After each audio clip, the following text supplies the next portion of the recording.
So, good morning and welcome back to another Young Blooms Flower School tutorial.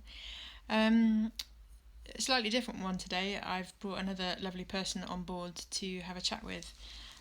This is a dear friend of mine and she's called Grace.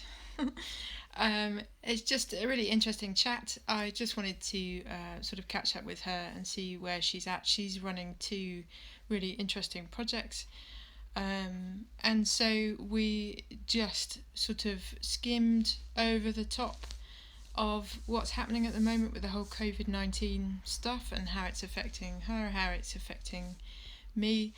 And I know the first or the most recent post I put up, I think, was probably a bit melancholy. But as the week has gone on, I think I've started processing stuff and started dealing with stuff. And I know everyone is kind of having days where they feel, moments where they feel absolutely fine, and then the next moment it feels like the end of the world. So I think that's probably a general feeling for everyone. But I know that slowly, as you go through, you start to pick yourself up, and so lovely to be able to share this conversation with Grace. I hope you enjoy it, and she just has a different perspective from me, obviously, but it's interesting, and worthwhile listening to. So do push through to the end. And if you've got any comments, anything that you'd like to add, do comment below. And again, thank you for subscribing. I really appreciate it. And it's lovely to see this kind of channel growing slowly as people get involved. If you're not already, do subscribe. And I look forward to seeing you again next time. So I'm Grace Dalgleish and I am mother of two, married, live locally to the Grace that you already know, aforementioned Grace. And oops, Daisy, get used to this. I work as a creative minds artist, so essentially a community artist, but I'm plugged into a sort of a network of about 40 plus artists within the UK, and we deliver sessions to all sorts of people in all sorts of places. And I've been doing that for a couple of years. Okay. And that's kind of my sort of first hat, work speaking, I suppose. And then my other hat, which is a relatively slightly newer hat, is in context of myself and my husband. We are co-founding a wellbeing project locally, which is located sort of just semi-rural, just on the edge of Melksham, a small town called Melksham in Wiltshire. And we've had the land for just over a year now, unbelievably. So how big is the land, or how big is the plot? Yeah, it's not massive. It's 2.5 acres. Sounds like a lot. So it's yeah. I describe it as manageable. So, in an ideal world you'd have more, but actually I think it's a really nice size, and it if you've got someone who wanders up one end of it, you're never too far away. You can always see where everyone is, more or less, unless people get really inventive, I suppose, and they could dive under this. We've got a little, it's lovely actually, we've got like so there's a front meadow and a big back meadow, and there's like a sort of L-shaped substantial stream, and the streams, that's nice. Yeah, because I haven't seen the place yet, and I've just been following it on Instagram, which is just genius. So you've kind of got an idea in your mind of what it looks like, but and it's quite funny actually, because a friend the other day, she said, gosh, it's amazing how the sun always shines at your project, because you tend to only put pictures, don't you, of a setting when the sun's out, more or less. So it's quite deceiving. So trust me, it's not always sunny. No, it rains like cats and dogs probably. So so it's pretty local to us both. We've called it Meadowbrook. Work it out, 2 meadows and a brook. But we wanted to have quite a nice low-key name that wasn't giving it a label as such, so no one felt like they were coming to a so-and-so project, or absolutely, something quite accessible. But what else do I need to say? I'll fill you in a bit about what Jay does, because that's quite helpful to know what we both do and Sure. what's brought us to the point of setting this up. Yeah. Yeah, and as you mentioned, it's on Instagram. It's Meadowbrook_Wiltshire. Cool. So that's about as socially media-y as we get at the moment, because we're a bit. Hey, tell me a bit about Jay. What's his background? Jay. Yeah, he's done all sorts really. So we've been married for 20 odd years, and in that time, one of the most relevant things to the project really are that he ran his own tree surgery business for about 7 years, and then retrained in horticulture. And then following that, we moved up to Wiltshire. So we were living in Cornwall, and we moved up to Wiltshire. And he started working, and is still working, for a mental health charity. Okay. And for the first sort of 5 years with the charity, up until about a year ago, he was taking clients out to different settings and doing a lot of sort of green therapy, conservation work, allotment type farm projects, outdoor stuff, basically. Yeah. So yeah, and he loved it, and sadly, as is often the case with these things, the funding was pulled, so that element of the project sort of got shelved totally, which is really, really sad, actually, to be honest. Yeah. So now he works as, I've got to get the title right, he works as I think he's a community links person, something like that. Okay. Community links worker, I think. Yeah, I think he only knew that his job title about 2 months ago. He'd been doing it a year. Oh my gosh. He said, I don't actually know what my job title is now. Yeah. And so, yeah, he supports people locally who experience mental health challenges, and he sort of, tries to get them out and about, and sort of develop some independence, and whatever they need, really. Okay, cool. Is that enough? Yeah, it's great. So, Brilliant. I guess you and I probably have known. How long have we known each other? 3, 4 years, 5 years? Oh. No, longer. It's about 6 years. No, yeah, 5, 6 years. Yeah. But we're sort of we've got the classic thing where we've both become increasingly busy. Yeah. And then I was thinking, the irony is it's flipping taken for this whole situation to kick off. Yeah, absolutely. For us to actually and touch base. And I guess that's the interesting thing about this, isn't it? You and I were talking earlier about processing this whole coronavirus thing in terms of our businesses and the shape that they will take and all that kind of stuff. And also being horribly optimistic. It's like you say, it's taken this for us to be able to even get this going and learn how to use Zoom and, all that nonsense. But equally, that's what it's taken for us to go, actually, because you and I have had like a million conversations on Instagram, Pinterest, WhatsApp, going, oh, have you seen this? It's really beautiful. And I think we probably both admire each other's work from afar, but we've never kind of thanks. It's true, isn't it? I love all the stuff you've been doing recently with the different groups and the work that you as a group have produced. It's awesome. But I probably knew you first on Instagram before I knew you in person, which was equally as weird. Is that right? Yeah, I think so. Yeah, I suppose it was. Yeah. Oh, that's good. It's good he didn't put you off completely. Never. I think the kindred spirits, my friend. Yeah. No, it's lovely, and I think your worlds overlap, don't they, at different points, and and you've done things in the last few years, especially up at Hartley. Farm, and that aren't dissimilar to what we are trying to set up at Meadowbrook, actually. Absolutely. Yeah, absolutely. Like with the with the garden and pulling people in for that and all that kind of stuff. There's a lot of overlap.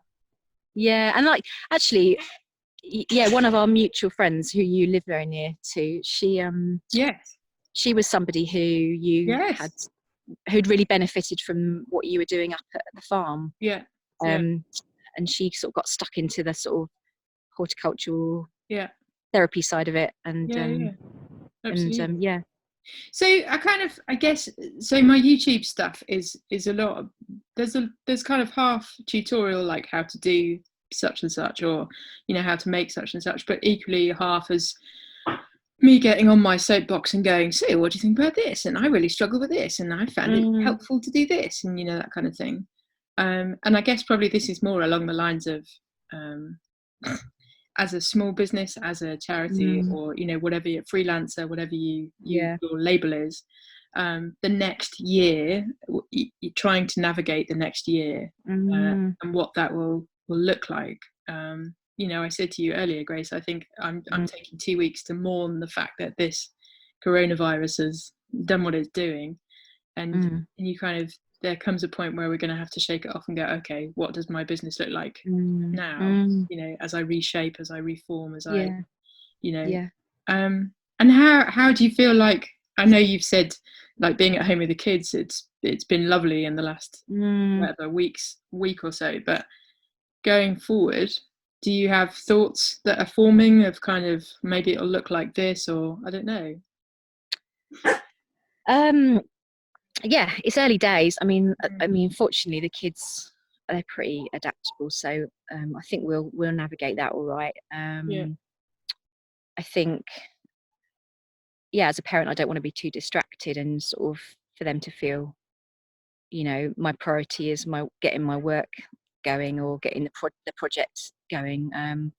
Unfortunately, I mean, the nice thing is Meadowbrook is something that they can be part of. So so there's, I think, there's two elements, I suppose, that I'm currently considering kind of how to move forward with them. So my own work as a community artist has been has kind of come to a halt as I knew it. But what's interesting is even in the last like 24 hours, I sort of thought, oh, come on, Grace, get your A&G. And I sort of started emailing out to people and making some contact. And actually already I'm getting some work booked in, but not as I knew it.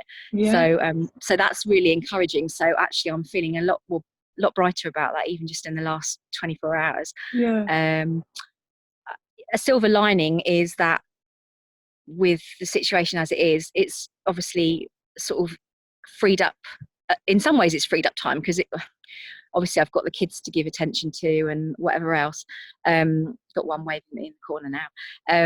But equally, it has bizarrely, it's kind of freed up time that we can probably go and give to get this project going, It's so that's quite exciting. So I'm really looking forward to just being able to give it the attention it's needed, push it forward. So even just basic things like we want to set it up as a social enterprise model.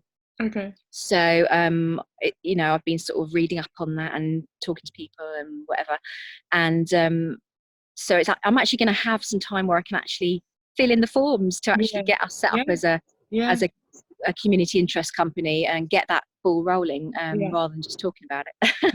So it's really weird. So it's like there's obviously negatives financially. It's going to be a struggle, but there's positives in it, and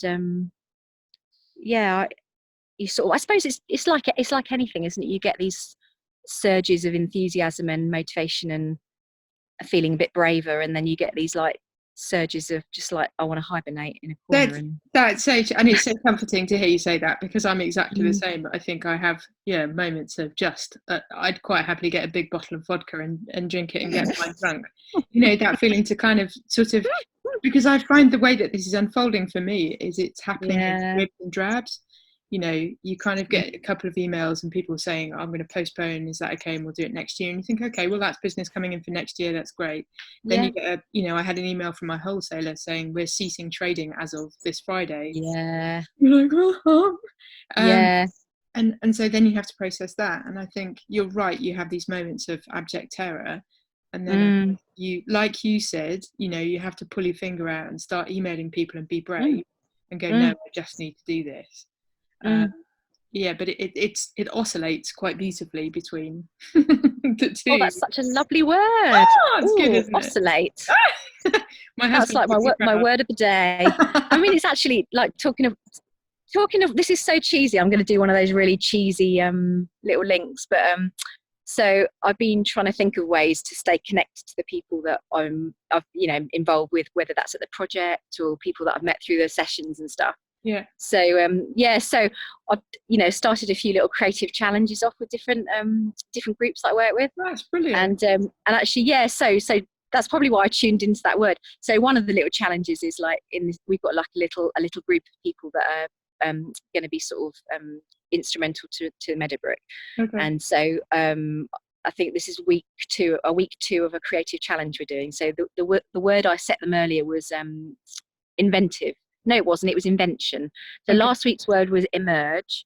This week's word is invention. So next week's word might be oscillate, I think. So what do they have to do? How do they get involved? Yeah. So it's just a starting point. So it's just so give them a focus, and I said to them, you respond as you want. Respond whether that's with outdoor found materials, whether you want to write a poem, knit something, cook something, as little or as much as you want. And I think and then people share it. They share it in the group, and it starts a conversation going. That's brilliant. And I just think, I think it's really important. I think this whole connection thing is really key. I think we need at the moment, we need more. We need to just be really inventive about being connected. And so I'm sort of going to roll that out with other groups. I've got another group that I'm going to do that with, and then I've got I'm going to set up like a kids just walking past. I'll show you the kids. You see the kids? There they are. Oh yeah. On their way to the park. I know. Nice. Another group I'm going to sort of set up like a sort of more sort of child friendly creative challenge thing. And actually there's a lot of that going on social media. There's a lot of people just sort of starting things up, and it'd be lovely to see where it all goes. And I think that's a really interesting question though, because I think there's part of me that gets massively, so in the last probably 3-4 days for me and the bubble of Instagram that is mine, floristry wise, there is a ton of people doing live stuff, and there's part of me that just gets really frustrated by it, and I don't know why, because we're all in this, we have just all shifted so quickly to online. And it's like, how do you find your voice, your place, your space, if you know what I mean, without feeling even more, without feeling even more overwhelmed by what's out there, in a sense. Do you know what I mean? And also I think not feeling like you've got to imitate what's out there. Exactly. And maybe just sort of pausing and just thinking, okay, almost kind of surveying the landscape. What's out there already? Is there a gap? What is, where's the need? Yeah. And sort of that, and it sounds really cheesy, but that whole thing of like staying true to yourself, like, not, I mean, in the last year, for instance, I've really got into podcasts, and I think part of why I've got into podcasts is that they feel a bit like this. They're just like sometimes more, but usually just a couple of people just chattering on. Just being themselves and just sharing something of what makes them tick, and I don't know, I just find that utterly intriguing. So actually for me, those are the things that draw me in. When it's all polished and shiny and perfect, I'm a bit like, meh. do you know what I mean? I just think, no, absolutely. So I don't know if that's even, I've gone off at a tangent. No, I think that's normal. True. That being true to yourself, that's a really relevant point, because I think that's probably why I struggle with these live Instagram stuff that people are doing, because they are all beautifully polished. They're in their own workshops. They're surrounded by flowers. It all. But you have to be fair. You have got a lovely workshop normally.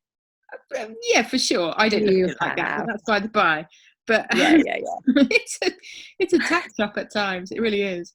But it's that thing of, for me, I'm like you. I think I'm drawn to people who are more real, who are more kind of, actually, I'm really struggling with this, or I'm finding this really interesting, or all that kind of stuff. That's really important to me, I think. And I think actually this conversation in a way is off the back of me. I don't think I've ever watched any of your, apologies. No, I don't think until this week I hadn't really watched any of your little videos that you do. Partly just because I was busy and what have you. And I watched the one that you did probably previously to this, where you just you were just pootling around putting is it a corsage? I just found it quite comforting, because you there was no sense of performance. You were just kind of just chatting about where you found yourself, and it was just, I don't know, it was just really lovely. I just, yeah. Yeah, I think, and that, that for me is what it's about, really, because, and I guess I always liken it back to when I was starting out. I would have loved to have something like that, without aging myself quite beautifully. There wasn't all of this social media stuff, but equally, I didn't really have a mentor when I was starting out. I didn't have anyone who was I had my family, which, all my family are self-employed, so I had that, but no one in the floristry industry who was kind of going, oh, have you thought about doing this, or have you looked at this, or and I think that's where I get a buzz, is to be able to give a platform to that. And have, and it's been amazing, actually, just to kind of get little messages from people going, oh, I love your YouTube, it's brilliant, I'm just starting out, and that gives, that's brilliant. And that's what's important to me, I think. I think people appreciate you being generous with what you've learned, and maybe the hiccups along the way, and not being all kind of I'm all right, and I'm going to keep it all to myself. I think I'm grateful when people kind of share things they feel able to. And I love doing that. When I get back with my groups, I don't. It's not like I've got these amazing secrets I don't want them to know, and I have the knowledge. It's like, crikey, let's just share it. Absolutely. And I think it's you're not gonna lose your work and your job and your contacts if you just share stuff. And that's a really, and I guess going forward, in the situation that we're in at the moment, that's a really valid point, because I think we are the weird beauty of this situation is we are all in the same situation, and we're all having to navigate through. And that sense of, actually, if I just share how I'm finding it and how I'm struggling, or what works for me and what doesn't work for me, actually it becomes even more important, because we are all in the same delightful boat of, oh my gosh, this is happening. Do you know what I mean? Yeah, my kayak's got a bit of a hole in as well, don't worry. We're all going up the same creek together, or whatever the phrase is. Absolutely. No, okay, it's a kind of a bit of camaraderie. It is absolutely. Right, this is splendid, and probably I think we should wrap it up. Do you want to share your Instagram handle thingy one, Bob? Whatever. Is it called a handle? I don't know, I just made it up. Okay, yeah, of course I will. A feed. It's a feed, isn't it? Instagram feed. There you go. Yeah, there you go. So, we're on Instagram. Okay, so do both. Do both. So I'm at Creative Minds, as in up there, Trowbridge. Okay. And then also the land project that we're doing is Meadowbrook _Wiltshire. And we will fairly soon get up and running on Facebook, but baby steps, one step at a time. Yeah, absolutely. Okay.